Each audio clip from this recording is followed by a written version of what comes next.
Hello, my friends, and welcome to today's video. I'm Jeanette with Vivo Vintage Designs.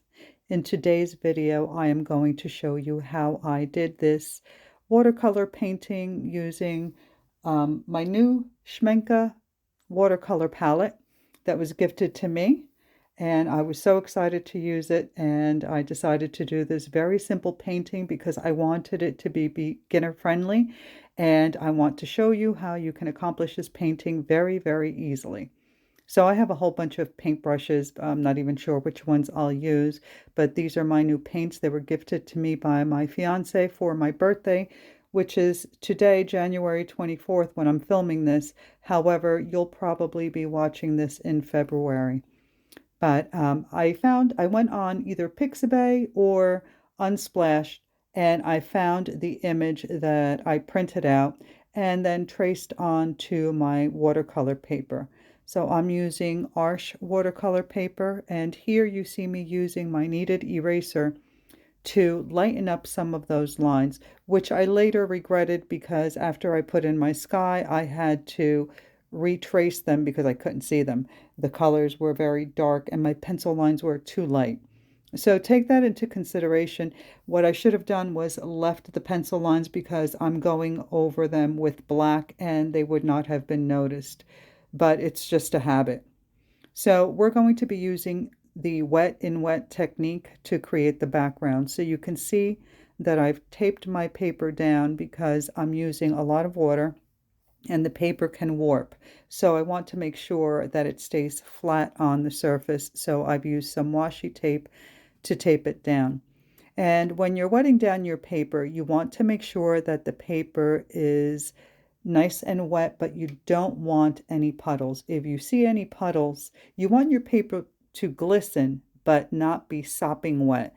So if you have any puddles, just make sure that you dab your paintbrush on your paper towel and lift some of that water off. You can see here I'm using a new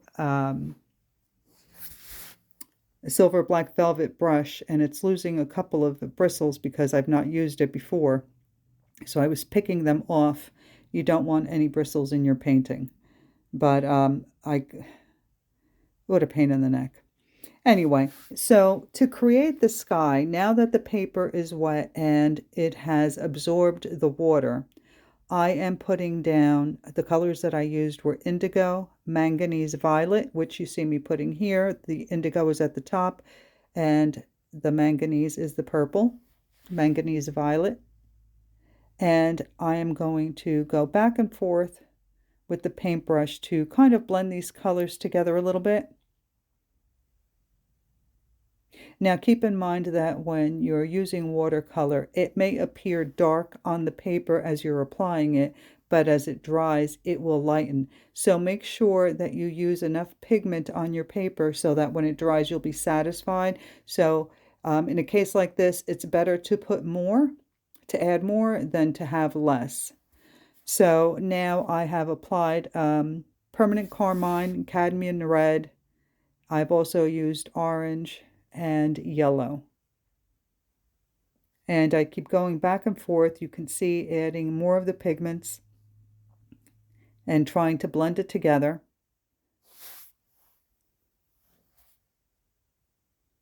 I want a sunset sky, and I wanted it to be dramatic. So what's nice about the paper being wet is that your colors will blend together really nicely with soft edges. So you can see here, I'm just darkening it up a little bit, and I'm using some of that indigo and manganese violet that I'm picking up and creating some wispy clouds in the orange and yellow section. And now here you see me picking up a little bit of the cadmium yellow and adding it in there as though the sun is peeking through those clouds. And now we have to let this dry completely. Once you've got the sky that you like, let it dry completely. So you can see here that I have darkened my lines. And I could use a paintbrush to fill in the telephone poles and to create the that silhouette. But Because I'm trying to make this video beginner friendly, I thought it would be easier to use some micron pens. So there's a lot of detail here, so I kept my reference photo near so that I can refer back to it. And to do these thicker outlines, I'm using a 0.70 micron pen, or it's also a 12. So that is the broadest tip micron pen that I have. But if you're using Arch watercolor paper, if this is a cold press paper and it has a texture, be careful with your brushes. Try not to do this with your micron pens. Try not to do this very often, because the texture of the paper can ruin the tips of your micron pens. So you can even fill in these heavier areas with your paintbrush and then do the wires using the micron pen. To do the wires, I used a size 3 or 0.35. But because, again, this is cold pressed paper and it does have a nice texture to it, you have to be really, really slow. Take your time, because the marker tip will skip on the texture of the paper. So be careful and do take your time.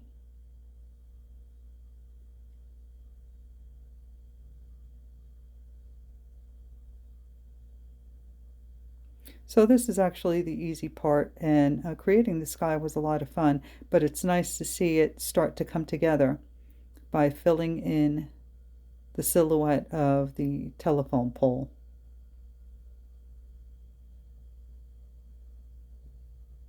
I even have a little street lamp on there. So take a look on Pixabay or Unsplash, because they do have a lot of free images that you can choose from when you're looking for inspiration for a painting and you don't know what to paint, or you know what you want to paint, but you're trying to put it together. Take a look on Pixabay or Unsplash. They have some wonderful images there that you can use for free. I understand that I can't think of the other site. Pinterest also has images that you can use for free. I don't normally use Pinterest, but it's definitely something. I've heard it mentioned so many times that people find their reference photos there, and the paintings turn out beautifully, so I may have to take a look at that. And of course, you can always take photographs of your own.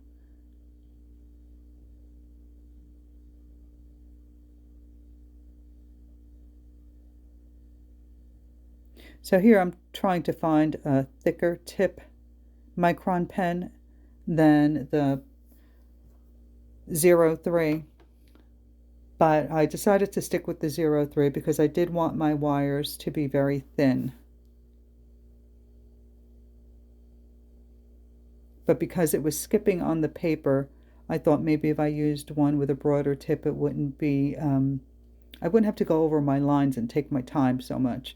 But in the end, I decided to just try and go over the lines a little bit, a few of them, and in the ones that I'll be filling in now, I'm just going to take my time and do it slowly, so that as the marker skips, I'm still getting a straight line and I'm still getting enough pigment on the paper.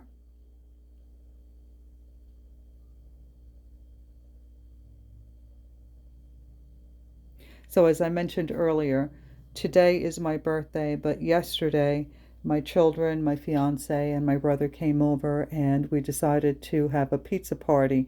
So we made our own pizzas.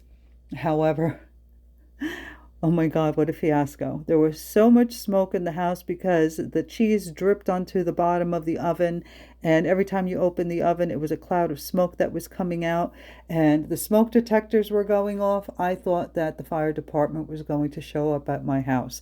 And it's actually funny now, but at the time, Diesel was having a fit. He was shaking, he was scared.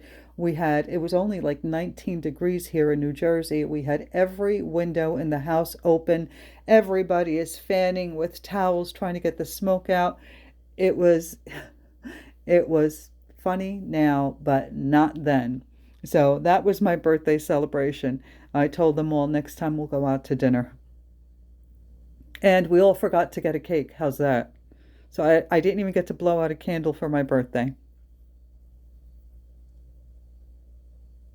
But one of the greatest things was that my fiance, as I mentioned earlier, surprised me with the Schmenka 24 full pan paint set.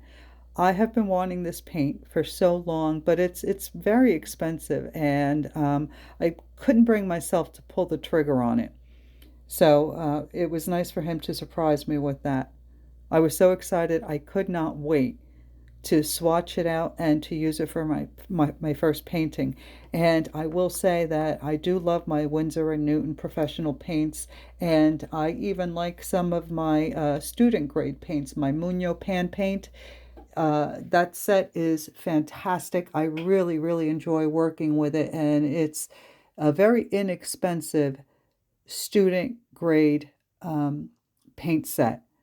But the colors are fantastic. The pigment is really nice. If you're just a beginner and you're not sure what to buy, I will link the Muñoz pan paints in the description box below. In fact, I will list all the products that I'm speaking of in the description box just below. So take a look there.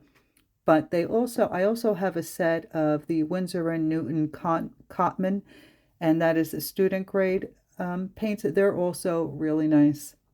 But I would say that my Muñoz is my favorite student grade watercolor set. But the Schmenka, oh my God, the paints just are so smooth.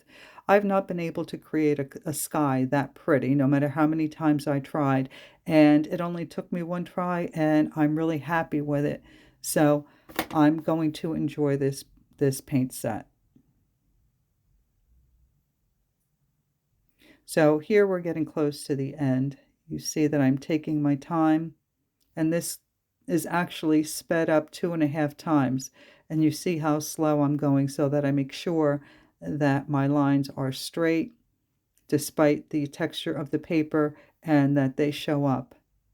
And once you are finished, use the small nib marker to sharpen up your lines, to go over anything that's necessary. Because as I said, the marker is, or rather, the paper is textured, so as you're dragging it across the paper, it will skip. So you definitely want to sharpen up your lines. Diesel was upset I locked him out of my studio. And now you see that I am using my dryer to make sure that the micron pen is dry. And because I can still see some of my pencil lines, I am using my kneaded eraser to carefully lift those up. Now, if the pencil marks were underneath the watercolor, if they were showing through the sky when I painted the sky over the sketch, I would not have been able to lift that pencil mark very easily. But since I had to retrace my lines after I painted the sky, it's a little bit easier to erase the pencil lines. But you don't want to be too rough. So I'm using a very light touch to remove those pencil lines. And here we are at my favorite part, removing the tape. And you can see this was not difficult to do. You can absolutely give this a try. And now you see here I'm using Dr. P.H. Martin's Bleed Proof White to cover the areas where the paint went underneath the tape.